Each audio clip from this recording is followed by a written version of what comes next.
Bonsoir à tous, bienvenue dans cette deuxième vidéo. Elle va être un petit peu comme la première sur la Guadeloupe. C'est un débrief d'expédition de mes photos animalières.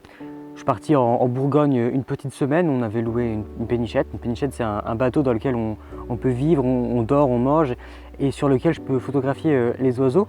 Donc on a commencé à naviguer sur le canal du Centre, après on a rejoint la Saône et après une partie de la Seille. Et du coup, dans ces trois cours d'eau, j'ai pu photographier des oiseaux différents, des oiseaux que j'avais jamais photographiés avant, des oiseaux de Bourgogne. Et cette vidéo, comme la première, est une vidéo débrief de toutes les espèces que j'ai pu photographier. Je vais vous montrer mes photos évidemment dans cette vidéo. Il y en a un petit peu moins qu'en Guadeloupe, mais des espèces que j'avais pour certaines jamais eu la chance de photographier. Donc je suis très content d'avoir coché des nouvelles espèces et je vais vous les présenter dans cette vidéo. Let's go!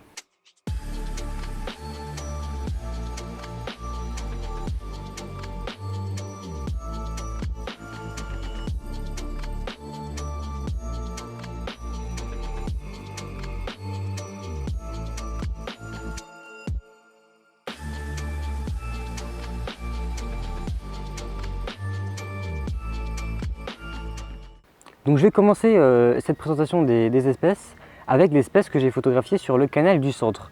Donc le canal du Centre, comme son nom l'indique, c'est un canal. Donc les canals, c'est généralement des cours d'eau dont les berges ne sont pas très naturelles. C'est souvent des petits murs en métal qui sont faits exprès pour que les bateaux passent. C'est les voies maritimes, voilà, ça servait au moins dans le siècle d'avant pour le commerce des marchandises. Mais du coup, les berges ne sont pas hyper naturelles. Il n'y a pas des arbres, il n'y a pas des belles berges pour abriter des oiseaux. Donc il n'y a pas des espèces très compliquées, très rares à trouver. Mais les premières espèces que j'ai pu photographier dans le canal du Centre, c'est évidemment le truc très connu, c'est le canard colvert. Voilà, vous avez une image à l'écran actuellement. C'est un canard extrêmement répandu, mais je trouvais l'image assez belle, assez colorée, donc je l'ai mis ça. Le deuxième oiseau qui est un peu moins connu, c'est l'ouette d'Égypte. Donc les ouettes d'Égypte, j'ai pu avoir une belle image aussi. Ils sont passés assez vite. Nous, j'étais sur le pont du bateau à l'avant. Et la grosse difficulté, c'est une difficulté que j'ai eue pour toutes les espèces, toutes les photos d'oiseaux. C'est que comme on est sur le pont du bateau et que le bateau avance, bah la distance, hein, c'est assez connu en photographie, la distance entre ma caméra et le sujet, donc l'oiseau que je veux photographier, diminue ou augmente, elle change du moins. Et du coup, la mise au point doit être refaite tout le temps. Donc c'est quelque chose de très compliqué. Je fais la mise au point en appuyant un petit peu sur le bouton et je dois prendre la photo directement après. Sinon, le sujet est flou. C'est très pénible. Mais j'ai quand même réussi à m'en sortir et à avoir quelques images assez nettes, dont l'ouette d'Égypte qui est nette sur cette image. C'est la seule photo, voilà, pour vous donner une idée, j'en ai fait 10. C'est la seule photo qui est nette. Il y a une autre espèce, pas du tout rare, hein, mais que j'ai pu photographier sur le canal du Centre également. Au niveau du passage d'une écluse, voilà, vous avez une vidéo du passage d'une écluse.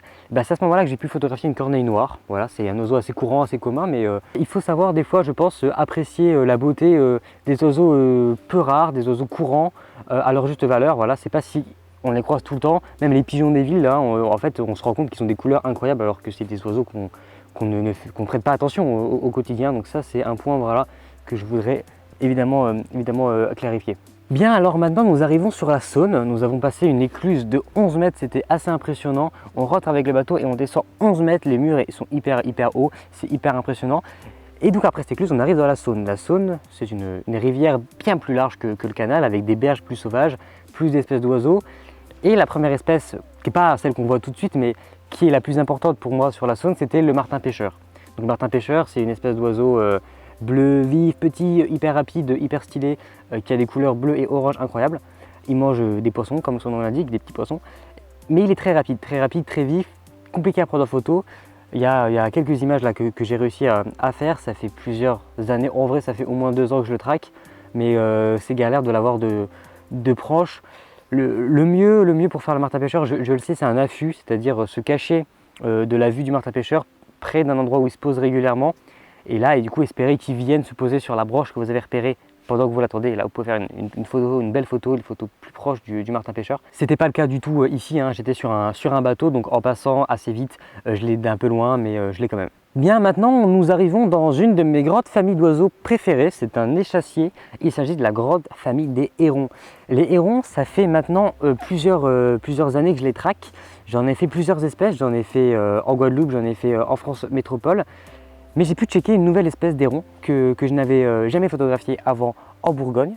Donc je vais commencer par présenter les espèces d'hérons les plus connues, les plus faciles à photographier. Il faut savoir juste avant que les hérons, ce sont des oiseaux, donc des grands échassiers, des grands oiseaux, des grands prédateurs qui mangent beaucoup de poissons. Mais ce sont des oiseaux également extrêmement craintifs. Donc lorsqu'on s'approche d'eux, ils peuvent assez facilement décoller, fuir et totalement nous repérer. Donc la difficulté quand on veut les photographier, c'est de s'approcher d'eux sans qu'ils décollent. Le truc à savoir avec les hérons, c'est qu'ils sont craintifs, mais ils vont décoller une fois, mais partir pas très loin. Ils vont décoller une fois et après aller se reposer à 20 mètres. Donc on peut gratter, on peut se rapprocher de lui, retenter une deuxième fois d'aller le photographier, il ne va pas partir très loin.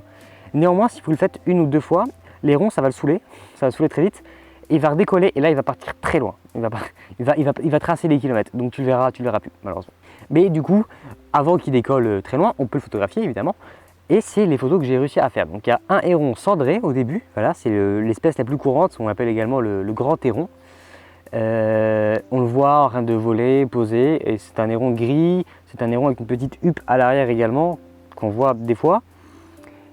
Mais cet héron, c'est celui que j'avais déjà photographié plein de fois dans ma vie, donc j'étais content de le revoir, mais c'est pas pour lui que j'étais venu. Alors l'héron cendré, c'est checké. Il y a également une autre espèce d'héron que j'ai pu recroiser en Bourgogne, c'est d'ailleurs assez marrant. Je l'avais photographié en Guadeloupe il y a quelques mois, c'est le héron garde-bœuf. Là c'est la photo en Guadeloupe et là c'est la photo en Bourgogne. Donc c'est la même espèce qui vit sur ces deux continents, en Amérique et en Europe.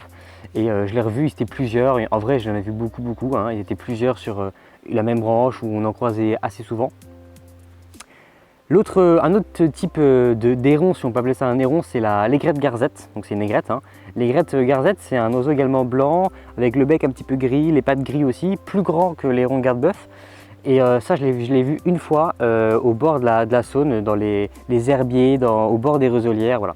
C'est souvent dans les genres de zones comme ça, où il y a plein de roseaux sur les berges, que les échassiers et les hérons viennent nicher. Bon, maintenant on arrive sur l'oiseau le plus important pour moi du séjour. L'oiseau que j'étais même pas venu chercher à la base parce que je pensais pas le voir en fait en Bourgogne, et pourtant je suis tombé dessus. C'est une autre espèce d'héron que j'ai validé, ça fait longtemps que je voulais la voir, je la trouvais beaucoup trop belle.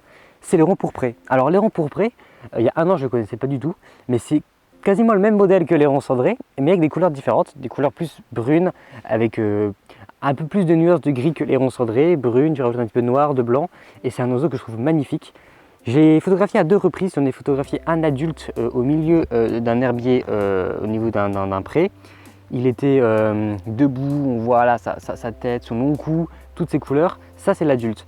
Il est assez différent du jeune, du juvénile au niveau des couleurs. Le juvénile, je l'ai photographié juste après, c'est un tout brun, et beaucoup moins nuances de gris et de blanc que l'adulte.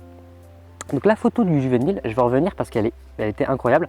J'étais situé à l'avant du bateau, donc sur le pont à l'avant, en scrutant les berges avec mon appareil photo prêt à faire des martins pêcheurs ou n'importe quel oiseau qui se présentait.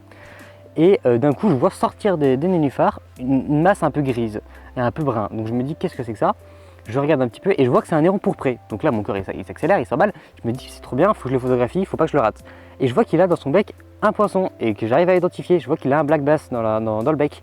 Donc il a totalement pêché ce poisson devant moi, il est sorti. Il a grimpé sur la berge et à ce moment-là, il a mangé totalement le poisson qu'il avait dans le bec. J'ai trouvé cette scène incroyable. Enfin, on le voit là, on voit l'épaisseur dans le cou, on voit qu'il y a le poisson qui descend.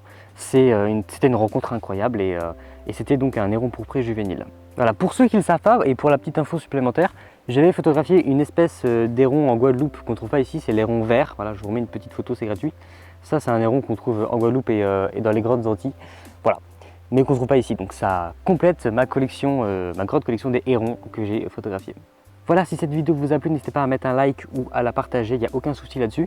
Je vous dis à très bientôt pour de nouvelles vidéos débriefs de photos d'oiseaux, d'expéditions, dans différents voyages que j'aurais pu faire et tout. D'ici là, portez-vous bien, ciao, à bientôt.